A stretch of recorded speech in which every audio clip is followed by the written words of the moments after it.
were abducted, shot, and their bodies set on fire because they refused to be intimidated by a military government. The judges knew the consequences of their actions. They could have cowardly refused to review cases that had the potential of costing their lives. They were forewarned, but they remained bullish and determined to do what is right. They knew it was dangerous to dare a group of people who had no respect for the rule of law and constitutionalism. They were bold to defend forever the cause of freedom and of right, even when it meant dying in a brutish, cruel, and ruthless manner. Their actions make us cherish fearless honesty and gives us the strength to resist oppressors' rule. They indeed lived up to the words of the national anthem that we sing.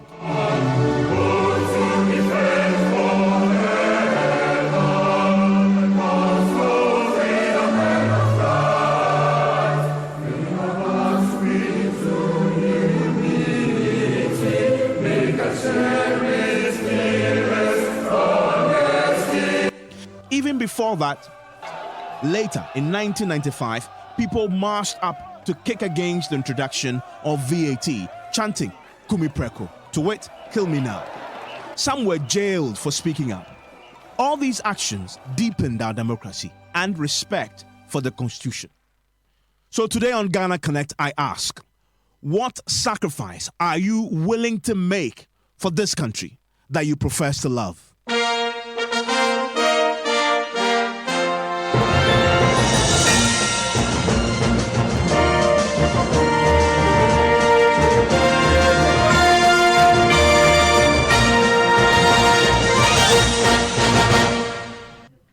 We connect after a summary of the day's news.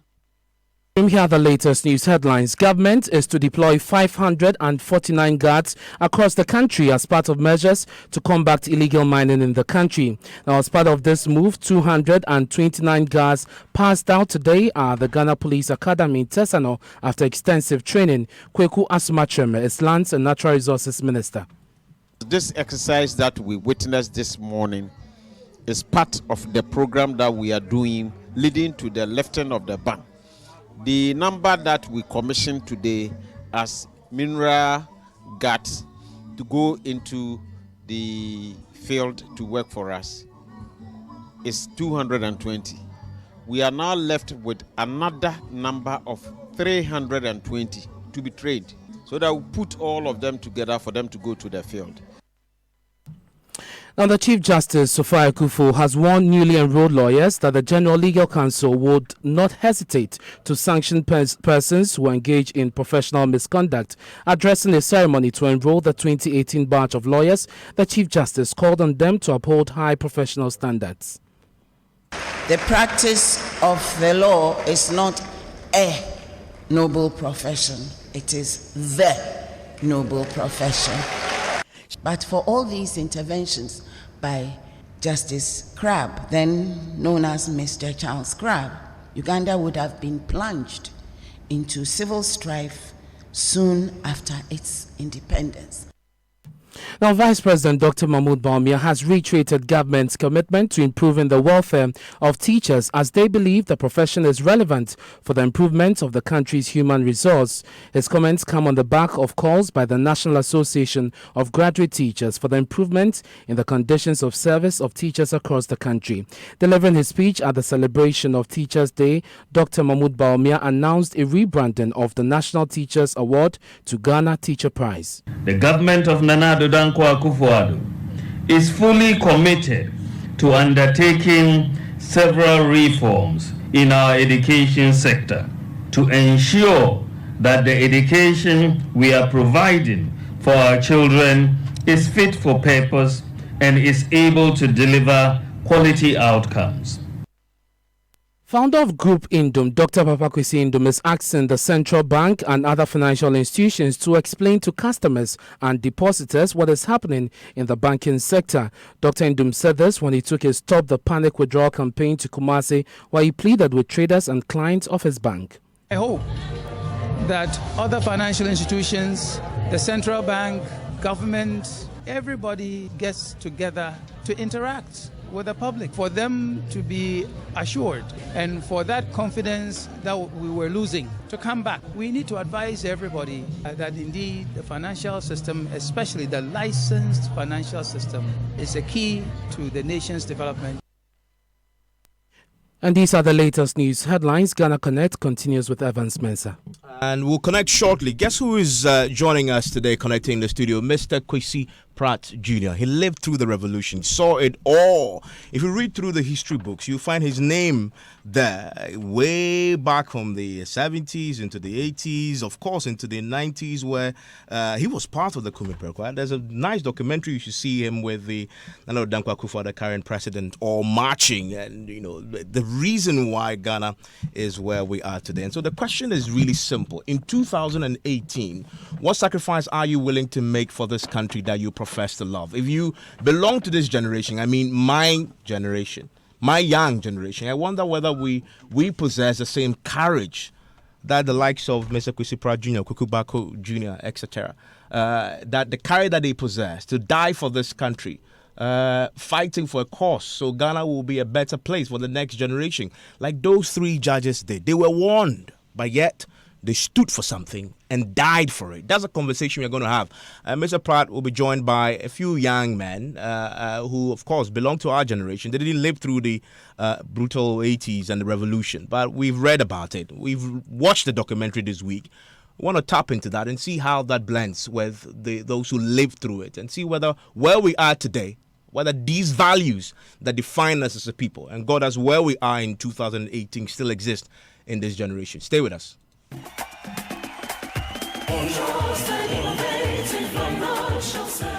Born for Yankophobia Mudinokre. I came to Bond because I wanted to expand my business. Bond's intervention in our company has provided us with capital to grow our stock and also to expand our machinery. Without Bond, I should have folded by now. The way the girls relate to you, the way they talk to you, wow, I really love it. Just a phone call and I'll be sorted out. That assurance is incredible. Bond is the answer to the SMEs in Ghana. The Bond there, you can move. Bond is 10 years. Come on, let's celebrate your success, our passion. Bond, your success, our passion. Don't come me. Hey, 10 pesos, 10 pesos. Vodafone is 10 years old and is giving you an anniversary gift of 10 times bonus and 10 pesos call rate across networks. Browse for 10 pesos per megabyte. Call Vodafone or any other network at the same rate of 10 pesos per minute. That's not all, oh. Share your scratch card with 2 more people the Kikimi style, and the 3 of you will each enjoy 10 times the value of your card. Dial *135# to subscribe. Terms and conditions apply. The future is exciting. Ready? Hey, Yimshi. I noticed that all the national stadia in Ghana have lasted for decades. Oh, yes. But do you also know that the concrete bridges are also decades old? Yes. Only one company in Ghana can give you that guarantee, and that is Gasem. Cement that guarantees smooth finishing of plastering. That is the Gasem Super Rapid 32.5R. If you want to have strong blocks for any form of construction, use Gasem Super Strong 42.5R. For your time-tested bridges like the Adome, multi-story buildings, highways like the motorway, then it is Gasem Extra 42.5N. And the good news is, all these cement products are made right here in Ghana. Gasem, 3 cement grades, unique quality. Gasem, the nation builder. Nationwide Medical Insurance, the leader in private health insurance, has deployed superior technology to make your healthcare experience more convenient and exciting. With the Nationwide mobile app, you can order your prescription drugs and we will deliver to your doorsteps. With over 600 dependable healthcare service providers, you're just a step away locating your service provider of choice and accessing hospital claim information in real time. Our corporate clients are guaranteed timely corporate utilization reports. We provide on-site clinics to give give employees access to healthcare in the comfort of their offices. Enjoy these amazing benefits and so much more by signing on to Nationwide Medical Insurance today. Call us on toll-free number 0800 222222 or visit our website www.nationwidemh.com. Nationwide Medical Insurance. Join the healthcare family.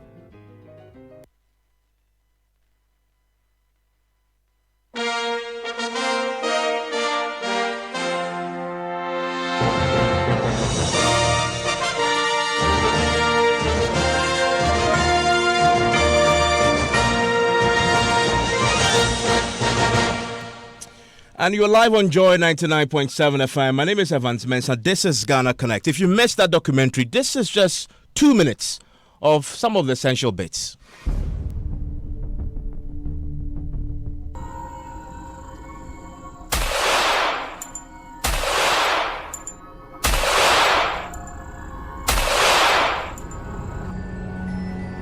The documentary gave an account of a bloody history thought to have been swept under the carpet.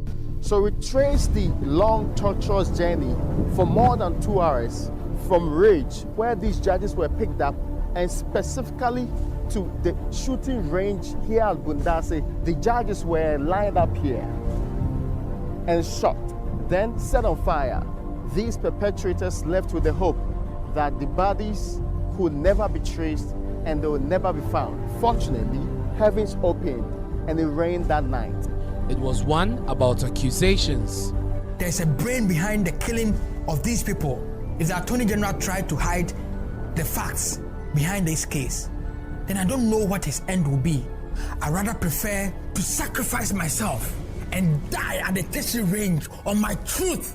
I once again call upon the 30th Operational Commander, Lance Corporal America, Mr. Amatekwe, Sergeant Anluga Akatapore, the chairman of the PNDC, who I know very well and I trusted before as J.J. Rawlings, Captain Kojo Chikata, special advisor to the council, and by then members of the PNDC to come out and tell Ghanaians and the whole world the truth behind the killing of these 3 High Court judges and the retired major. Denials. I have been living under the pain of having these allegations made against me year in, year out until today. I have done my best this morning to demonstrate to this commission why I believe that the ICIB began a political conspiracy against me. And a firm statement of claim and confession. He said, "Oh, you forget about that. We have killed them, and so what? What are you people saying? All that you people are doing will not go anywhere." I said it will go anywhere. Kwabena Eje Japan, son of Kojo Eje Japan, one of the judges murdered, tells Joy News the nation must learn from the brutal incident. I thank the station because sometimes it's important for Ghanaians to know what has happened in the past. And that's why we should not take our democratic dispensation for granted at all.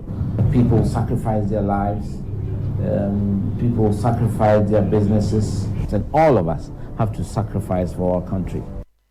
So those were the words of Kwabena Japan, whose father was one of the murder judges. We should not take our democracy for granted. Those are his words. But let's confess, in 2018, don't we all, especially my generation of young men and women, take this democracy for granted, forgetting the blood and toil of our fathers? We speak on radio, forgetting that people fought for this right. We take it for granted. I'm sitting here talking, but it didn't used to be that way. And Mr. Pratt is here. He'll tell us all about it. This week, like thousands of other Ghanaians, I stayed up to watch a documentary, Who Killed the Judges. I stayed up to watch because apart from the brief period in school when I was forced to read aspects of the history, I've never bothered really to understand Ghana's revolutionary past. I have heard about Martyrs' Day, marked each year by the Ghana Bar Association to remember those 3 judges who were murdered in cold blood in 1982. Now, the year before I was born, by the way, so you see how young I am. But I never knew the details. I did not know why they were really killed, who killed them, and how their killing shaped our nation's democracy. So for me, that documentary was a very useful one. In fact, I have saved a copy of that documentary so I can watch with my 5-year-old son when he reaches the appropriate age. what struck me was that these judges knew the consequences of their actions. In fact, they were forewarned, but they remained bullish and determined to do what was right. They knew it was dangerous to dare a group of people who some accused had no respect for the rule of law and constitutionalism. They were bold, as our anthem says, to defend forever the cause of freedom and of right. Their actions make us cherish fearless honesty and gives us the strength to resist oppressors' rule. All words from the national anthem. Now, they indeed lived up to the words of the anthem that we sing. Many more Ghanaians before them, by the way, like Kwame Nkrumah, and after them, like the Kumi Preko marches. Of course, the Kumi Preko, I was there, were prepared to die to make this country better. So in 2018, for example, what sacrifice are you willing to make for this country that you profess to love? If you belong to this generation, my generation of young men and women, I wonder whether we possess that same courage to die for this country, fighting for a cause so that Ghana will be a better place for the next generation. The previous generation fought so we get here.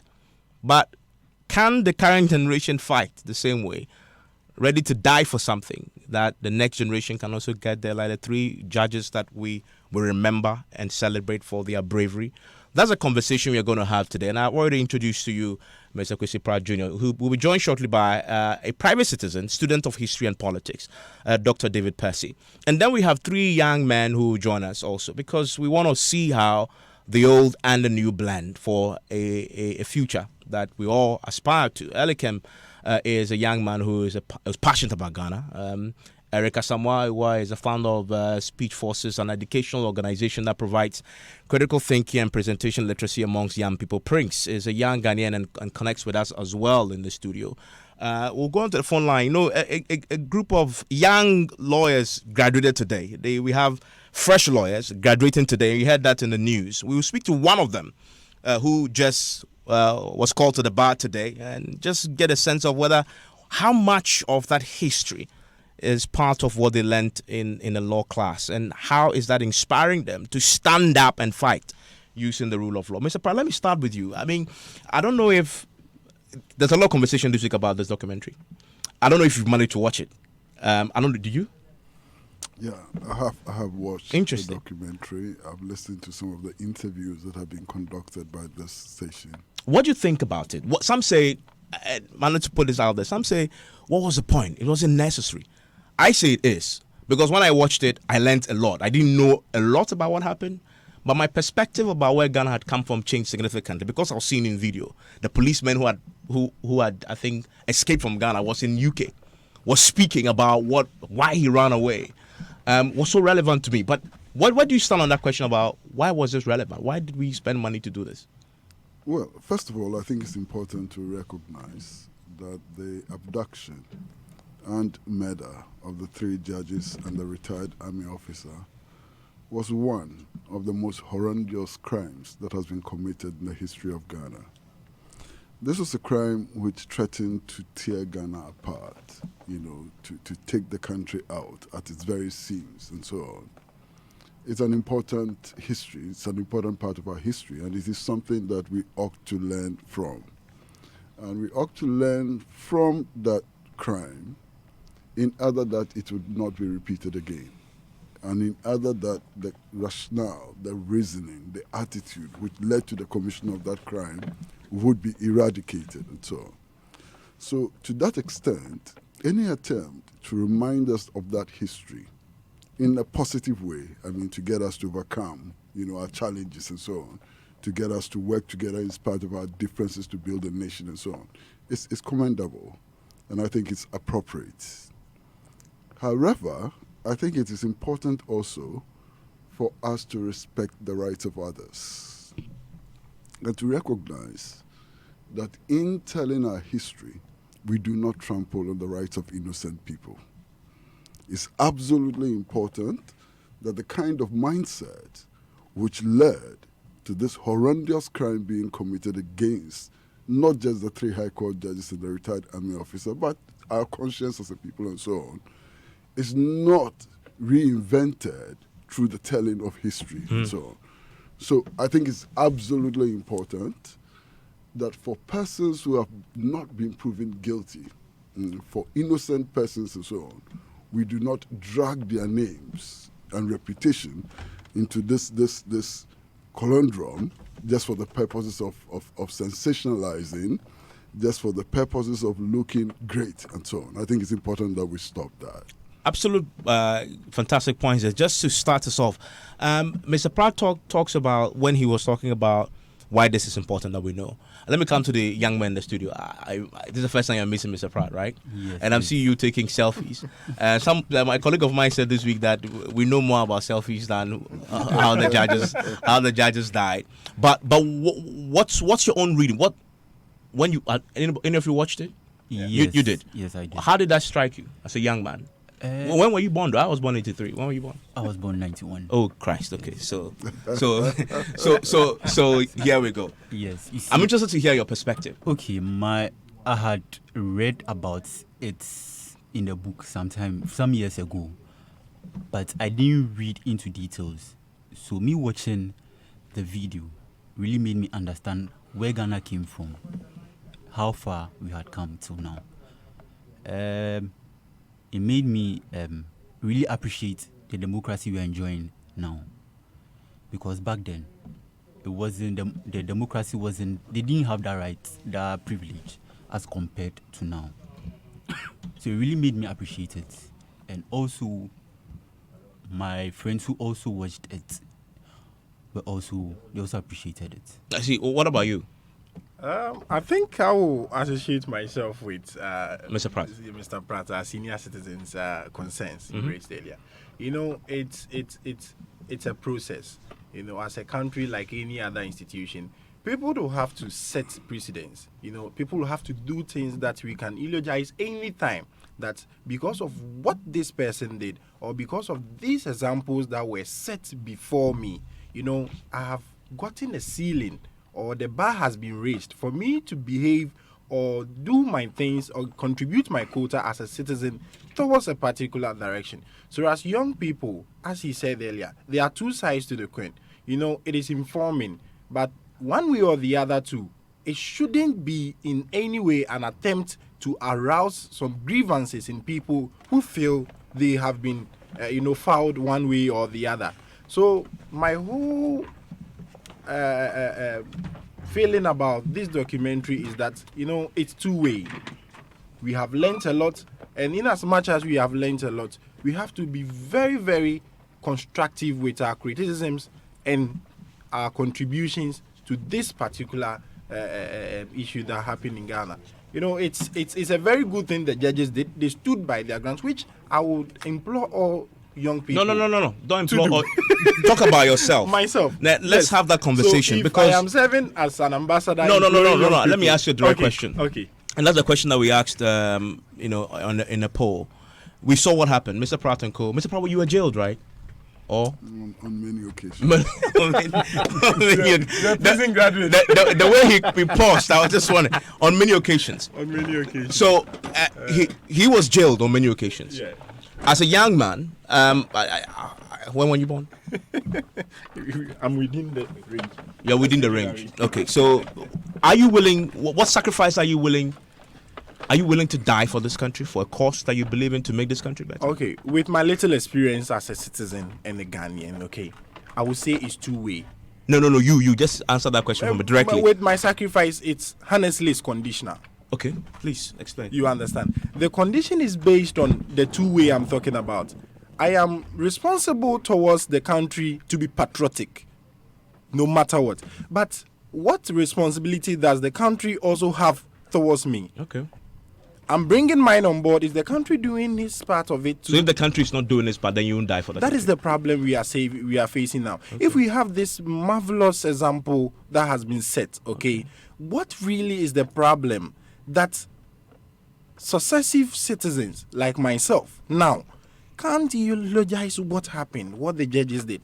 You know, it's a shame to have young people within our age bracket not ready, willingly to do something. But you just said that you won't do it. I didn't say I won't do it. You said you do it on condition. On condition. On the condition being that what I have seen, what I have experienced. If you are in a house and you realize that in a community and you realize that anytime somebody picks something that doesn't belong to them, he's attack mob justice. They do something to the person right then. Okay, so if you are doing anything towards that direction, the experience you've had will inform you that this is what is going to happen to you.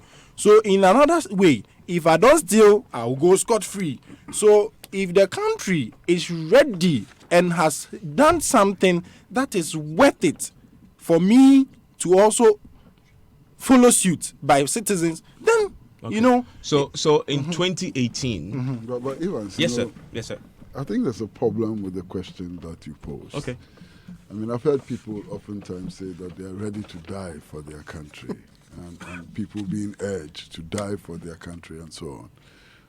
I think it's important for us to realize that dead bodies don't change society. Dead bodies are simply dead bodies.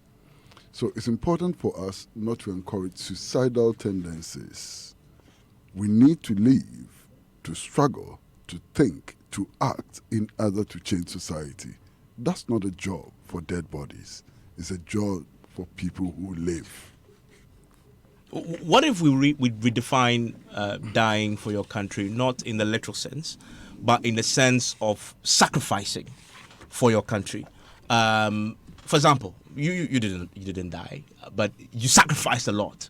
You probably will sacrifice your comfort. You sacrifice your close relations. I'm pretty sure your close relations would have been upset with you, and they wonder why you were doing all this for what.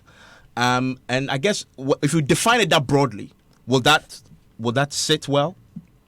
Well, I think people have to make contributions to the effort to build a society that is free from injustice.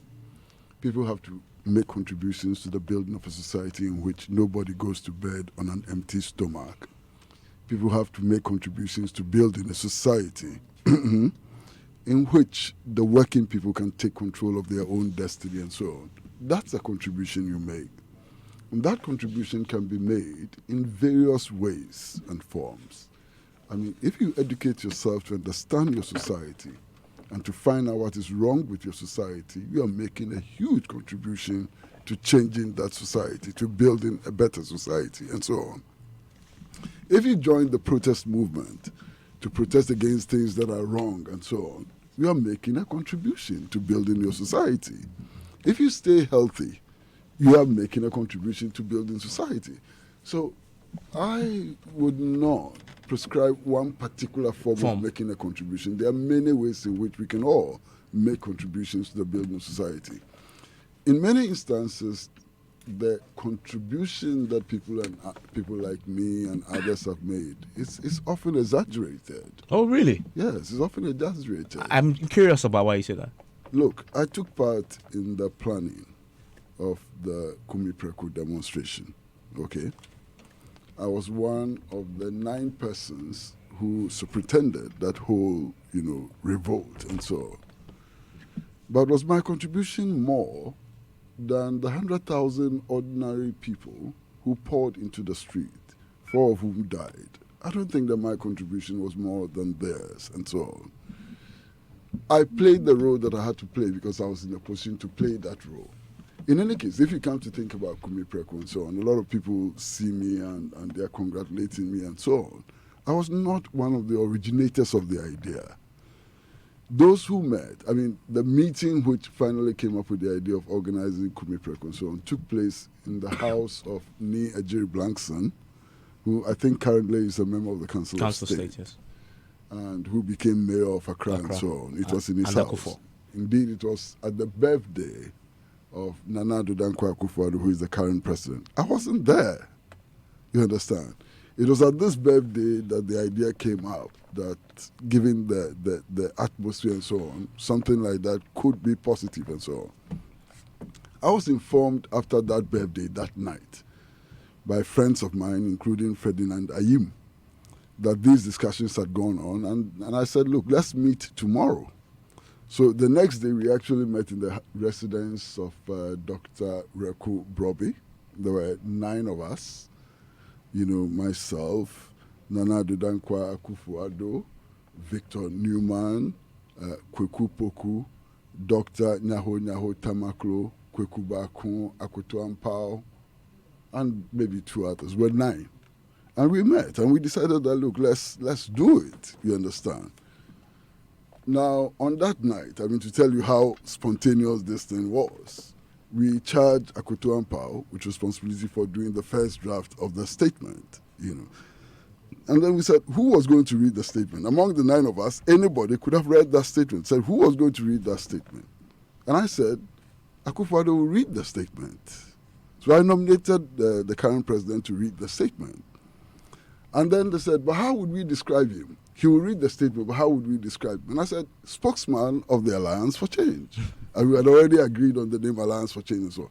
That's how the current president came to be the person who read that statement and led also to the impression that he was the be-all of that demonstration. That's how it happened. Yeah. So, when I'm giving credit for what happened, I sometimes find it very difficult to accept that credit. Yeah. There's so many people involved. The idea started from somewhere and so on. We just happen to have been those 9 people who met at the residence of Dr. Rekub Brobe, who incidentally played one of the most serious roles in what happened then in 1995 and so on. So we can go on and on and on. Yeah. I don't think that some of us deserve the credit that sometimes we are giving. There are others who did a lot more and so on. But you see, let's relate it also to the topic for which you brought us here. I've already said that was one of the most horrendous crimes that has ever been committed in our history. There are many others. How is that different, for example, from those who attempted to kill Nkrumah in his house opposite the Malata market, who bombed Nkrumah in his house when he was there with his aged mother? How can that be different from those who arrested a woman in Kumasi and pounded her private parts with pistol until she bled and died? How can that be different from the many victims of the Kolungugu bombing? How can that be different from the innocent children who died in stadia and so on? You understand? For me, what happened with Amatekwe and the judges and so on is something which is inexcusable. I've heard people looking for motives. How can you look for motives for something which is absolutely senseless? It doesn't make sense at all. Regardless of the motives. It's madness. Unless you want to tell me that there's a method to the madness and so on. Yeah. But that has happened in our history, okay? How do we understand what happened and move forward? Today, as we speak, there are many people in our country who do not see political disagreement as just differences in opinions, differences in methods for resolving problems and so on. They take it higher. You've heard all kinds of cases, even recently. People beating others, pouring acid on others and so on, the vigilantism and so on. It's that kind of mindset that I worry about, you understand? Now, all of these things that have happened in our history are real. They actually did happen. If you take the murder of the judges and so on, Amatekwe confessed. He said that he organized it. Indeed, there is evidence that the person who took him around to show the houses of the various judges who were picked up and so on was then working with the National Tribunal. There is evidence that he was working with the National Tribunal. His name is known. I heard Mr. Freddie Blay on this station mention clearly that he knew him. He had forgotten his name. He didn't know what he was, but he said he knew him. You understand? Now, the question to ask is that how did this person who actually took Amatekwe and pinpointed the houses and so on escape justice? It's important so that we build a justice system which does not allow such people to escape. But I'm watching the documentary and all of that, and I'm also hearing a deliberate attempt to draw in somebody like Captain Kojo Chikata, okay? Now, throughout this 36 years, the only person who has mentioned Captain Kojo Chikata's name as being involved in this dastardly act and so on has been Amatekwe. You understand? It is the same Amatekwe who confessed and said, look, he was wrong. and that he did that for mischievous purposes. He said it. I didn't say it. But that's disputed, though. Well, it can be disputed. It's about contesting what Mr. Jerry Rawlings played to the media. Yeah, exactly. If you don't trust Mr. Rawlings, you can dispute it. Yes. If you trust Mr. Rawlings, you would not it. dispute it. But then, even if that is disputed, it is only the word of a Matekwe. You understand? Only the word of a Matekwe. In addition to that, at the SIB and all other subsequent fora and so on, you've had people collaborate, people agree that Captain Chikata could not have been there.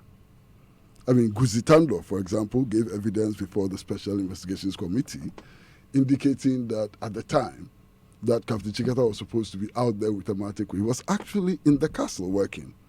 P.V. Obing gave the same evidence. Several people, I can't mention all of them and so on. They all gave evidence to that effect. So today, if you're looking at that crime, and it was really a serious crime, a crazy crime, something nobody can justify, there's no justification for it, it's madness, it nearly destroyed this country and so on, why would anybody deliberately target somebody like Captain Chikata without evidence? You understand? So I think these are things that we need to reflect on. And Evans, look, watching the documentary, listening to all the commentaries and so on, the person that I came to admire the most, the person that I came to respect a lot, is Kwabena Ejei Ejapong. True. I mean, he told his harrowing story as a young boy, how his school was interrupted, what he suffered as a kid with his siblings and so on. Very harrowing story. At the end of the day, his emphasis is on how to build this country. Yeah, and not take this democracy for granted. And not take this democracy for granted. And Kwabena Ejei Ejapong is saying that, look, the important thing is to build a democracy. True. The important thing is to make sure that it doesn't happen again. The important thing is to move forward. This is Kwabena Ejei Ejapong. It's not me. Yeah. And in fact, he has the moral authority to speak like that. Yes. I don't have that moral authority to speak like Kwabena Ejei Ejapong and so on. So I think it's important to put things in the context and to see how we can use this going forward to build a better society. Now, that is the crux of the matter. And we've just been joined by Dr. Percy in the studio. And, Doc, I'll bring you in on this before I go to the phone lines. We are delighted to say that we're joined by Isaac Akwa, Major Akwa's son, who is connecting with us from Canada. Major Akwa, do you know Major Akwa, by the way? Yeah, I read about him. You read about him. What did you read about him? I heard he was he kind of HR manager for Gihawk. Uh-huh. And he was also the lieutenant colonel in the army and demoted to a major. Yeah, so he was one of those who was also, shot with he was an only non-judge among the three judges who was also shot. And the son, thankfully, is connecting with us from Canada today. And as we talked about Kwabena Ejei Ejapong, I thought we should bring him in as well. Hello, Isaac. Hello, Isaac. Hello. Thank you for connecting. Where in Canada are you reaching us from? Hamilton, Ontario. Thank you very much. I don't know if you managed to watch this documentary from Ontario. I did. Yes, I did. What were your impressions? What emotions run through you when you did watch it? I think I would like to applaud your colleague and your team, Raymond Akwa, for doing such a wonderful job. I honestly believe that the truth has still not been uncovered, but I will agree with I think our senior brother, Mr. Kwesi Pratt. I was listening to him that it's time to move forward. However, I think it was important that this documentary, be done, so that we understand where we are coming from as a country in order to make better decisions going forward. Now, so I think it was a good program. In order to make better decisions going forward, so your father laid down his life together with the other three judges, so we can build a better society. Of course, you're in Canada. I'm just wondering, looking back, because that's why they died, and I think Mr. Pratt make the point that we should move on. We should assess whether the things they died for, how has that in 2018, for example, are we still true respecters of human rights, rule of law, upholding it, the democracy? And if you look at the last 2-3 years, we've had courtrooms assaulted by vigilante groups, people who are just going to be tried and sentenced, freed from the court. The question is, and we saw the eventual judgment that was delivered. Many were disappointed with the judgment that came from the court. We've seen the Munche 3, where the Supreme Court judges were insulted, vilified, and people jailed for contempt. They were then released with the authority of the president. Some point to that and say that is some of the things that these 3 judges stood against and fought for. Looking back, the 30-something years, 36 years living in Canada, you think Ghana has managed to build a society to reflect the sacrifices that your father and others made in the past? I don't think I can accurately address your question because I've been out of the country for a while, and some of the cases you raised or the issues you brought up, I don't think I have I have ample information on them, like the Monte cases and all that. I just read about them online. But what I would say is this, that I think that Ghana is a better country than when I left. I think that our institutions are a bit better, are stronger than when I left. And but in the context of what happened in 1982, I would say that history has a way of repeating itself. And anything that as a country we can do to stop that from happening will be a very good thing to do. And I would just say that Ghana is better, stronger. The institutions are better, stronger than before. But there are things to be done. I don't think that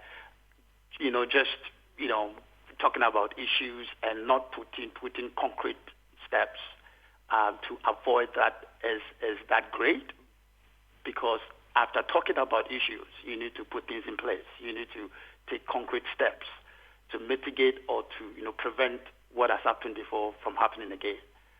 So I think that is how I would answer that question. I'm grateful, Isaac. Thank you very much for connecting from Canada. Isaac Akwa, Major Akwa's son, reaching us from Canada there. Dr. Percy, it's an important point he raised that we still have some way to go yet as a country.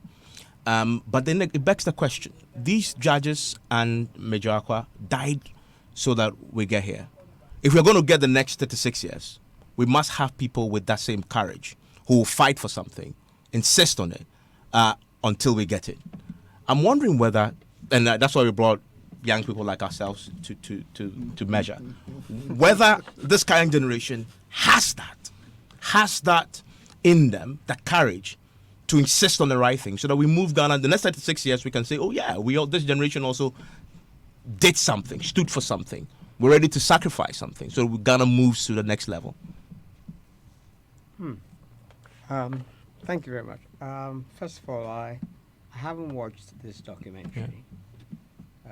When your producer called me, I was still intrigued, and I agreed to be part of the conversation. Now, did I get you to suggest that this was a choice that the judges who died and the major, they made? Is that what you're suggesting? No, that they were operating within an atmosphere. Yes. Where, as we know, rule of law wasn't something that was. But Percy, you heard him. Why do you want? No, but let me explain. What you heard him say. They stood for something. There isn't much time. We have 1 hour to discuss this. They were 4-1 and yet they reviewed these cases. No. I see it in a different context. Okay.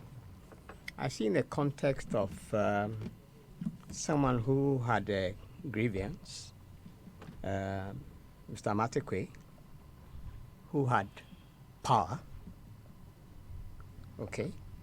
who could order people to do things. and who took advantage of that to exact vengeance. Okay, he may have been held by other people who may not necessarily have known where it was going to end. I can tell a personal story.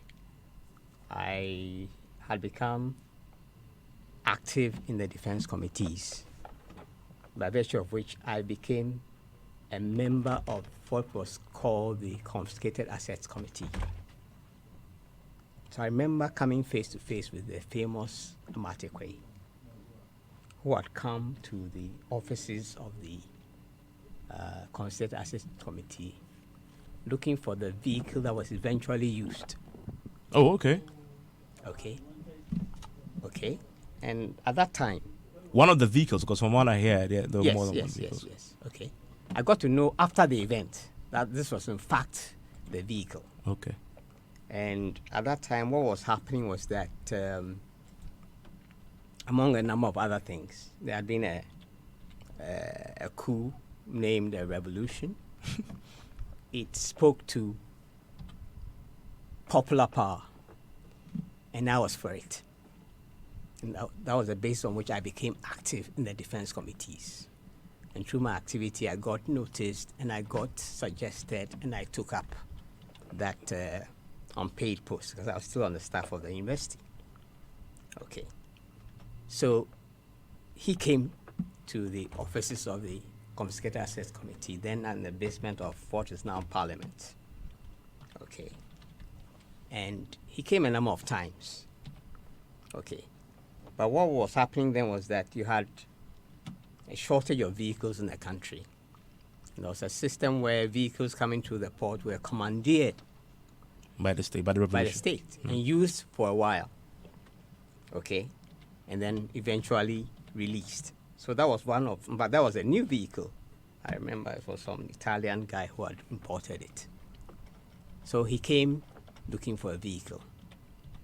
Eventually got it, and he carried out this act. None of the judges knew that this was going to happen. But I can say that this was a time in our country where many people felt that the problems of our country were due to big men. And that if you could get rid of them, our problems would be solved. It wasn't... I was saying this because I was involved in this, okay? I was called a doctor and even viewed with hostility because I was a book-long person, okay? But that feeling was very widespread. Yeah, but it comes back to my question. So these judges knew that this was a sentiment around that time? I don't think they knew. No, they knew what you're saying, that people generally in that time saw people with power like that, people with knowledge as a threat. Let me tell you what was happening. And yet they stood their ground. No. Let me tell you what review some of the PNDC cases. Let me tell you what was happening. Let me tell you what's happening. There was an issue about popular power, about people inserting themselves in decision making. People who hitherto had been excluded. So there was bound to be friction. Yeah. There are people who had privileges, who saw those privileges being taken away. There was resistance. Okay? This was the times. And there are people who had been excluded who all of a sudden found themselves in positions of power. Okay? Amatekwe is one of them? Yes, and many of them used them to advance personal agendas.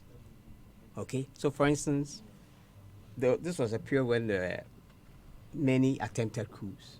And one of the things that often happened is what people call booga booga in those days.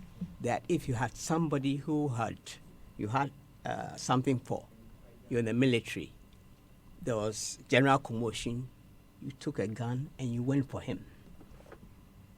And you'd be counted among the casualties. So back to the judges' conversation though. I'm just wondering, is it your view that as the story has been told, that these judges, and we celebrate them, not celebrate, we mark the day as Martyrs' Day. It became a religion. Exactly. Yes. That what they stood for, what they fought for, what they sacrificed to entrench rule of law, to advance democracy, etc. It was a senseless act of violence. Yes. Okay. But to say that, that's why I asked you. Yeah. I mean, for instance. No, but to say that, I'm interested in the ending. For instance, Kwesi was part of. You mean Mr. Pratt? Yes. Yeah, Mr. Pratt. I know you call him Kwesi because Mr. Pratt was part of a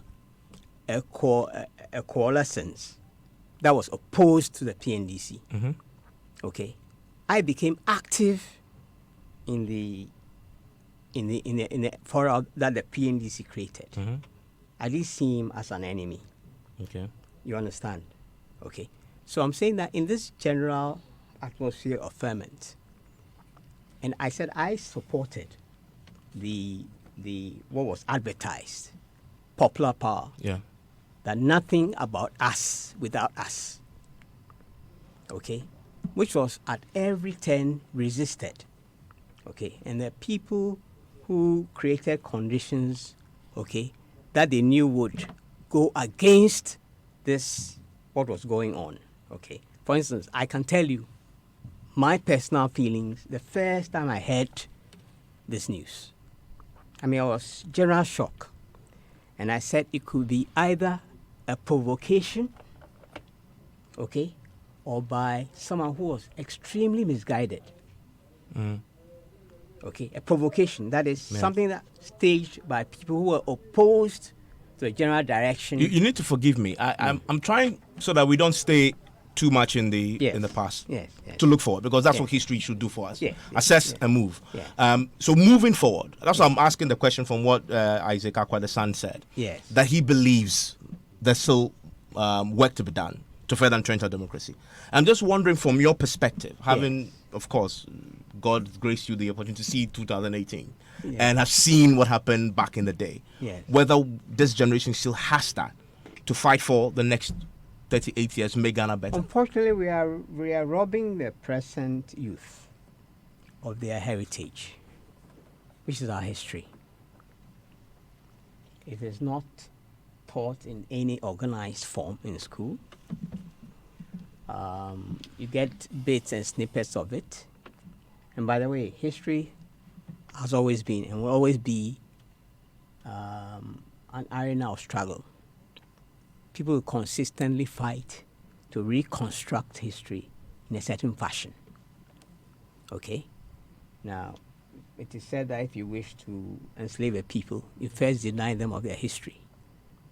So, we are committing, I say we, that the older generations are committed a crime against those who are coming because we are disinheriting them.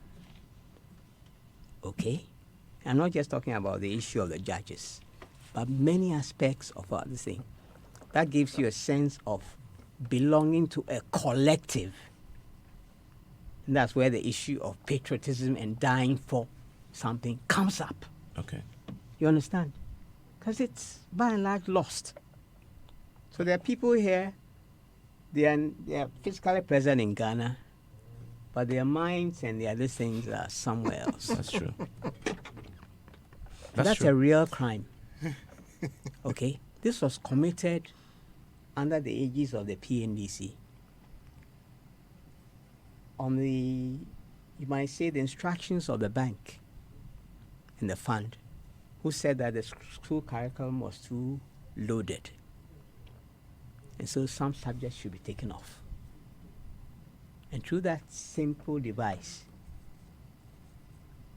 we're basically, creating conditions for enslavement. Let me ask that question quickly of the young men here. Let me start with you. Just same question. You think you're equipped to mount that same sort of, sacrifice, to put up that same sort of sacrifice to make Ghana a better place for the next generation? Thank you so much. But I think this is very difficult in our times, and I completely agree with his submission that without our history, it's very difficult to try and find our place, even as young people, in reconstructing our future. It becomes very, very difficult because if we don't know how our people, because what we get from our history books, at least for the general ones everybody have, is how we were able to get independence. So most people are always very joyful and patriotic around Independence Day celebration and whatsoever. What we don't know is that how our democracy and the freedoms that we enjoy now is not just we're secured at Independence Day, but subsequent years, people put their lives there and struggle, different types of struggle to get us where we are. So it's very, very important we get that. Now that we don't have that, it's very difficult. As a young person, I'm very comfortable now. I'm comfortable in the sense that what I came to meet is just the struggle of, colonialism. That's all is in my mind. So at every step in time, that's what I'm kind of indoctrinated to resist. And that's all I'm looking out for. But things like this documentary, can give me a sense of people also fighting, even within amongst ourselves, to ensure that our generation... An example, Mr. Pratt cited that... But you know, Evans, yes, again, sure, please. There's a problem. Yes, our history is important. If we don't understand our history, it's difficult for us to understand our present and to chart a course into the future. Perfect statement. But you know, the things that move us, the things that shape us, the things that make us struggle for a better tomorrow, is also today. I mean, we live in the world today, the reality of the world today, where all French-speaking African countries have to keep their foreign reserves in the central bank of France. That's the reality. We are living in conditions in which we have only 3% of our gold, and so on. We are living in conditions in which we become an import-dependent nation. But who's fighting? Fighting to change that narrative. Hold on, that's a different story. You understand? So these conditions, I mean, we see around us homeless people. We see excruciating poverty all over the place. These themselves need to push us to want to change something, to want to change our society. But that's a fundamental question. Then. But we are not being pushed. I mean, the young guys here, we can't really be bothered. No, but it's also not true. It's unfair to younger people. Oh, well, I'm speaking for myself. No, it's unfair to younger people. I think that the way we see the future is also important. Yeah. I mean, look at today. We have gold, we have manganese, we have diamond, we have timber, we have rivers, we have all of that. Look at the level of poverty in Ghana and in Africa. True. Now, all of these mineral resources which are not renewable are being taken out and dumped elsewhere and so on. Can you imagine 50 years from now, when our gold is finished, when our gas is finished, when our oil is finished, when we no longer have diamonds and so on, what the conditions of our people would be? So a picture of the future itself is also an incentive to struggle and so on. I mean, the point that Dr. Pacey makes of our history is valid. Yeah. But I'm saying that there are other things which can push us, in order to struggle. But have you seen the push? I'm saying that a lot of times, we are so unfair to today's generation. Who says that today's generation is not engaged in struggle? They are engaged in struggle. Well, I guess the question is, what form of struggle are we engaged in? Well, they are engaged. Is it a form of struggle that will deal with the kind of things you just outlined? Young people something are else engaged in struggles which are imposed on them by the circumstances of today. Okay, I think that's the point that you're making. Exactly. It's the circumstances of today which dictate how young people should behave. Okay. What are young people fighting today? They are fighting against the destruction of our environment. A lot of young people are in the environmental movement because they see the consequences of the destruction of our environment by mining companies and so on and so on. That is their focus. Young people today are engaged in struggles about unemployment because it's their reality. I've met many people who have left university, 5, 10, 6 years. Can I say something to that? I doubt that very much. Recently, a young man. We, the older people, tend to be very arrogant. Just recently, a young man called the demonstration to protest against unemployment, and wanted to present a petition to the employment minister. 15 young men showed up for the demonstration. 15. That's bigger than when we started. That's far bigger than the late 1980s when we started organizing demonstrations. We called a demonstration, and we came to the Kwame Nkrumah Circle, and I was alone with one placard. Nobody joined. When we started demonstrations. Indeed, it was in 1992 when we organized a demonstration, had about 300 people participating. It was a big thing then. I mean, 300 people participating in a demonstration. You know how long that demonstration lasted? How long? That demonstration started from the NPP headquarters at Kokomemle here and ended on the overhead bridge of Circle. And yet it was a big achievement. You understand? I mean, we counted 300 people. I said, my goodness, 300 people came out today. I mean, we had a demonstration from Accra to Tema. You know how many people took part? 8 people took part in that demonstration. Okay. So if the young people are getting 15 people today, they are doing much better than we did. Let me get quick word from all of you. Okay. I think the older generation, they are talking for us. Okay. Looking at listening to Doc and.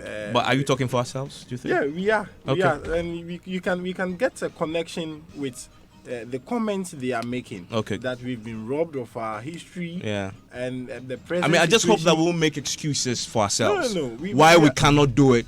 And stand for something. But unfortunately, we just run out of time on this. But this is a conversation that we need to have, reflecting on ourselves and how we can move this country forward. Of course, we did a poll, and it's very interesting. Many people say yes, well, less people, in fact, 53% say they are not willing to sacrifice anything for this country anymore. Only 47% said yes, they will sacrifice a lot to move Ghana to the next level. That's something you should think about as we end Ghana Connect tonight.